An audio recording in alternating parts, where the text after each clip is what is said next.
Nintendo had become a rising star in the gaming landscape thanks to the success of arcade hits like Donkey Kong as well as the Game & Watch series. So much so that in 1983 they even launched their own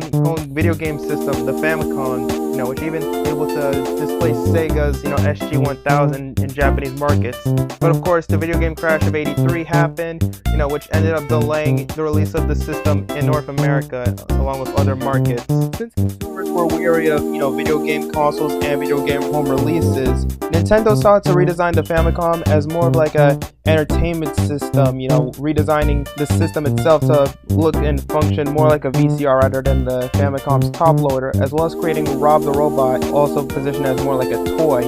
designed and patented by the legendary video game designer Gunpei Yokoi. Even though the device itself didn't do too well with only 2 out of the 4 planned Robot series games ever being released, he still played a key role in, the early success of the NES and even like ending the video game crash. Since then, Robin's had many cameo appearances and references to him, from Star Tropics and the Game Boy camera, to, of course, like being in a couple stages in F-Zero GX, and even being a playable character in Super Smash Bros. And having a pretty meaty role in Brawl Subspace Emissary.